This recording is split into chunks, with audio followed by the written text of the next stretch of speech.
నమస్తే, welcome to Leo. Aditya 369 ఈ సినిమాకు సంబంధించి ఇప్పుడు ఒక పెద్ద చర్చ నడుస్తుంది. ఎందుకు అంటే అప్పుడు రిలీజ్ అయినటువంటి సిచ్యువేషన్లో టెక్నికల్ కానీ లేదంటే లాజికల్గా కానీ ఏపీ ప్రజలకి కావచ్చు, తెలుగు ప్రజలకి వీరి గురించి అంతగా తెలియదు. అయితే ఇప్పుడు ఆదిత్య 999 మ్యాక్స్ రాబోతుంది. దీనికి ప్రేరణగా ఇప్పుడు ఆదిత్య 369 అయితే రిలీజ్ చేస్తున్నారు. రిలీజ్లో కూడా ఒక కొత్తదనం అయితే ఉంది.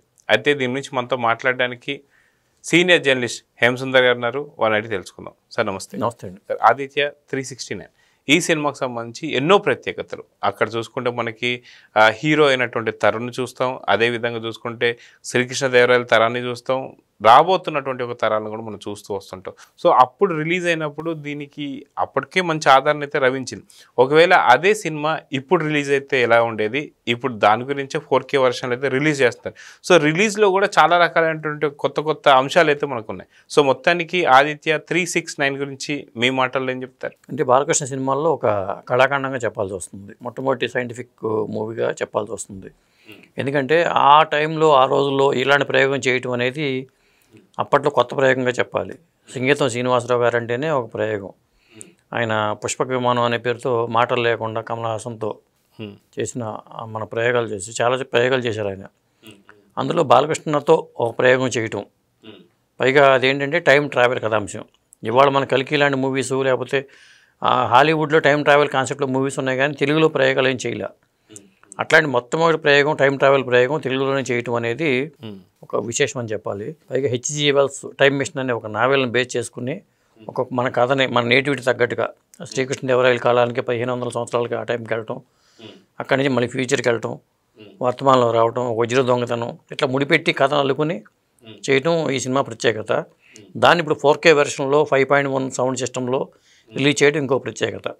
అదండి. ఇది మనం చూసుకుంటే శ్రీకృష్ణదేవరాయలుగా కూడా నటించింది నందమూరి బాలకృష్ణ గారు.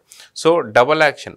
అదిగాక ఏదైతే శ్రీకృష్ణదేవరాయల తరంలోకి వెళ్ళడం, అక్కడ మళ్ళీ బాలకృష్ణ గారిని చూడడం, సో ఇక్కడతో ఒక మంచి ఫీల్ అయితే వచ్చింది. సో ఈ సీన్ గురించి మీరు ఏం చెప్తారు? అద్భుతమండి. ఎందుకంటే ఇక్కడ మనకి పిసి శ్రీరాము కెమెరా పనితనం కూడా మనకు చూడాల్సి వస్తుంది. ఎందుకంటే ఆ తక్కువ మేకప్తో ఆయన క్యాప్చర్ చేయడం అనేది ప్రత్యేకత ఆయనకి సినిమాటోగ్రఫీ పరంగా చూసుకుంటే. అక్కడ మరి బాలకృష్ణ గారిని శ్రీకృష్ణదేవరాయలుగా ఆయన రాయల్టీ కానీ లుక్ కానీ అద్భుతంగా ఉంటాయి. అలాగే కృష్ణకుమార్ అనే పాత్రలో బాలయ్య బాబు నటన కానీ, అలాగే మరి టిను ఆనంద్ సైంటిస్ట్, తన ప్రయోగశాలలో టైం మిషన్ తయారు చేయడం టిను ఆనంద్, అలాగే అతను కిషోర్ అనే పాత్ర మాస్టర్ తండ్రిని పోషించాడు. వీళ్ళందరూ టైం మిషన్లో వెళ్ళటం, ఎక్కడం, ఆ మిషన్లోంచి ఆ కాలానికి వెళ్ళిపోవటం, జరిగిన కాలానికి లింక్ పెట్టుకుంటూ మళ్ళీ ఫ్యూచర్లోకి వెళ్ళటం, ఇవన్నీ కూడా ఈ సినిమాలో చాలా ప్రత్యేకతలే.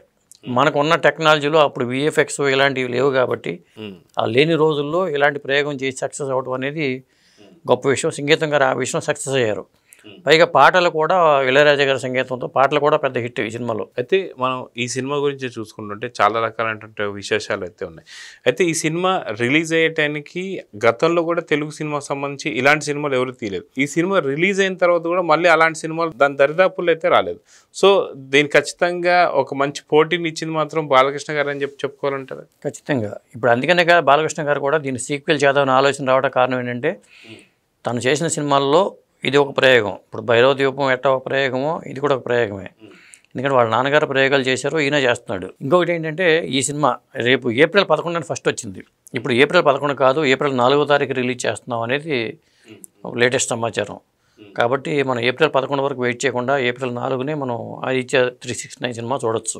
అయితే గతంలో చూసుకుంటే మనకి ఈ మధ్యకాలంలో అన్ని సూపర్ డూపర్ హిట్స్ కొడుతున్నారు బాలకృష్ణ గారు. సో అందుకనే ఆ కోవలోనే ఇప్పుడు ఈ సినిమా తీసుకొచ్చారనుకోవాలి. అదిగాక ఏదైతే 999 మ్యాక్స్ కూడా ఒక డేట్ ఏదైనా ఫిక్స్ అయిందా ఈ సినిమా రిలీజ్ టైంకి? ఆ డేట్ కూడా ప్రకటించే అవకాశం ఉందంటే ఏమంటారు? అంటే అది అవకాశం లేదు. కాకపోతే ఏంటంటే శ్రీదేవి మూవీస్ వాళ్ళు ఇప్పుడు ఈ మధ్యకాలంలో సీతమ్మవాకిట్టు సినిమాల చెట్టు అది కలెక్షన్ రిలీజ్ చేసిన కలెక్షన్ పరంగా అద్భుతంగా వసూలు చేసింది. దాంతో ఎవరికి వాళ్ళే పాత సినిమాలనే లేటెస్ట్గా కొత్తగా మార్చుకుని ఇప్పుడున్న టెక్నాలజీతో మార్చి ఆ సౌండ్ సిస్టమ్స్ రిలీజ్ చేయడం అనేది ఒక ప్రత్యేకత.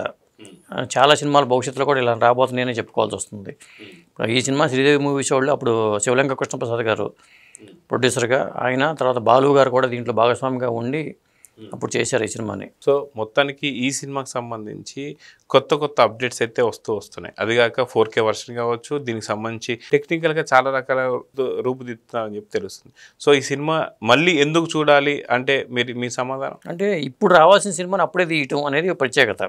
సింగీతం శ్రీనివాసరావు గారు అందుకనే టైం ట్రావెల్ కథాంశంతో మనం కల్కి చేసినా కానీ సింగీతం గారి సంప్రదించి ఆయన కూడా ఇన్వాల్వ్మెంట్ చేసుకుని చేస్తున్నారు.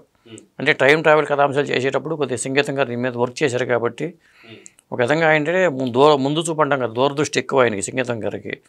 అంటే భవిష్యత్తుని ఊహించుకుని ముందే చాలా 90లోనే అంటే దాదాపు 91లో సినిమా రిలీజు, అదొక 10 ఏళ్ళు, ఇది ఒక 25-35 ఏళ్ల ముందు ఆయన ఆలోచన చేయటం అనేది, ఇట్లాంటి కథకు ఆలోచన చేయటం, సినిమా చేయటం అనేది చాలా గొప్ప విషయం అని చెప్పాల్సి వస్తుంది. సో ఈసారి ఏదైతే ఆదిత్య 369 రాబోతుందో దీని కలెక్షన్స్ కూడా ఎలా ఉండబోతున్నాయంటే ఏం చెప్తారు? ఇప్పుడు బాలయ్య బాబుకి ఈ ఇమేజ్ కూడా పెరిగింది కాబట్టి వాళ్ళు కూడా దీన్ని మళ్ళీ రిలీజ్ చేద్దామని ఆలోచన వచ్చింది.